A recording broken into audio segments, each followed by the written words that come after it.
आप सोचते होंगे मौलाना जैसा आदमी जुड़ गया, सुनेंगे, लेकिन इसमें ये बात है, मेरा घर वही जिस जगह जयराम महतो का घर है उसी जगह पर घर है, लेकिन उन्होंने विश्वास देखा और विश्वास के साथ एक पद दिया, और पद नहीं, ये लड़ाई विचारधारा की लड़ाई, व्यक्तिगत किसी की लड़ाई नहीं। हम सिर्फ आप लोगों से ये कहना चाहेंगे कि आजकल आप लोगों को पता है, अभी ये आजाद हुसैन साहब बोल रहे थे कि 6 विधानसभा की सीटें मिली है मुसलमानों को। मैं पूछना चाहता हूं जेएमएम और कांग्रेस की सरकार से, पूरे 81 विधानसभा में क्या 3 ही उनके अंदर मौजूद थे कैंडिडेट मुस्लिम? सिर्फ 3। मैं आज इसका खुलासा कर दूंगा आपके बीच में। पूरे 81 विधानसभा में इरफान अंसारी, आपके हफीजुल हसन साहब और एक आलमगीर आलम, 81 विधानसभा में उनको कहीं नजर नहीं आया कि कुछ और बढ़ा दें। लेकिन सिर्फ वजह क्या है जानते हैं? वो सिर्फ हम लोगों को हमेशा यूज करने में लगा था और आज भी यूज कर रहा है। इसलिए कि अगर दूसरे जगह वो दे देंगे तो उन्हें हारने की जीत है। भाजपा प्रत्याशी अगर किसी समुदाय के भी आदमी को अगर दे देती है वो पार्टी, तो उसको भाजपा वाले बेधड़क जो है वोट कर देते हैं। लेकिन हम लोगों में क्या हो गया, जहां मुस्लिम का नाम आता है वहां विपक्षी दलों के जानिब से एक वार होता है कि बीजेपी की बी टीम है, आप आगे बढ़ने नहीं दीजिएगा भाई।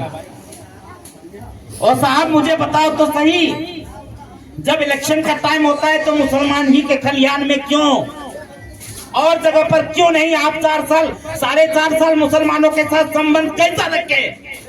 जब इलेक्शन का टाइम आता है तो मुसलमानों को तलाशा जाए। मैं इसलिए आप लोगों के पास बोल रहा हूं ये बात, दिल जला हुआ है, दिल में कांटे चुभे हुए हैं। जो आज के इतनी परिस्थितियां खराब हो चुकी है कि जो उनके कैडर रहे या जो भी मामला में रहे उनको सिर्फ बढ़ावा दिया जा रहा है। अगर आपके बीच में जयराम महतो आ जाते हैं ना, तो रिश्वतखोरी ब्लॉक से चली जाएगी, धांधली थाने से चली जाएगी। इसीलिए कि इन्होंने 29 साल का लड़का के अंदर ये होना चाहिए था। वो शादी विवाह की तैयारी करते, लेकिन पूरे झारखंड को सजाने का तैयारी कर रहे हैं, पूरे झारखंड को सजाने का तैयारी कर रहे हैं। और आज सिर्फ और सिर्फ नजर रखी गई है मुसलमानों पर। मैं कहना चाहूंगा कि जेएमएम और कांग्रेस के झंडा धोते धोते कंधा पे गड्ढा पड़ गया है, लेकिन एक पब्लिक पर नहीं बात असर आ रही। क्यों जानते हैं? हम आपको ये खुलासा कह देना चाहते हैं कि अभी जो वोट नहीं जिसके नाम पे देंगे, मुसलमानों को वो गद्दार करना शुरू कर देंगे। सिर्फ कितने दिन का खेल होता है? जब से आचार संहिता लागू होता है, जब से क्वारंटीन तक आप सबों के बीच में जैसे क्वारंटीन हुआ, हार जीत खत्म हुई, जिसके जरिए से हारे उसको गद्दार कहना शुरू कर दिया। लेकिन जयराम महतो ने कहा है, सुन लीजिए, कि अगर हम आपके इस जगह के उम्मीदवार होने के बाद अगर विधायक बनेंगे तो आपको कोई मायका लाल डरा नहीं सकता, आपको कोई मायका लाल डरा नहीं सकता। इसलिए मैं आपको कहूंगा कि आपसे अपील है, रिक्वेस्ट है कि आप जात पात की बात मत कीजिए। जो जात पात की बात आपके यहाँ करने आता है उसको दरवाजे से खदेड़िए, क्योंकि राजनीतिक में नहीं चलता है। ये लोकतांत्रिक त्योहार है, और लोकतांत्रिक त्योहार के हिंदुस्तान की खूबसूरती चेहरा ही है कि हर समुदाय के लोग उसमें होना चाहिए।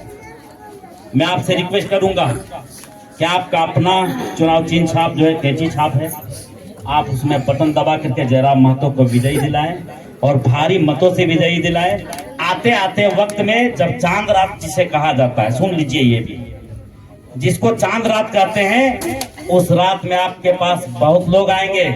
कोई 1000 देंगे, कोई 1200 देंगे, कोई 1500 देंगे, कोई 2000 देंगे, लेकिन वोट की कोई कीमत नहीं है, कोई कीमत नहीं। आपकी पूरी धन संपत्ति सब एक तरफ और एक मत आपका एक तरफ, क्योंकि मतदान इसीलिए कहते हैं जो अपने मत को हम दान करते हैं। आपसे आखिरी रिक्वेस्ट, आप लोगों से एक सवाल है, क्या आप लोगों में बदलाव की सोच है? आए जोर से बोलिए ना यार, डर किस बात की है? लोकतांत्रिक चीज है। बदलाव के अगर है तो आप जम के और एकदम आंख बंद करके और होशो हवास से कैंची छाप में बटन दबाना है। इसीलिए मैं आपके बीच आया हूं। मैं यही बात कह करके आपके बीच से जाऊँ।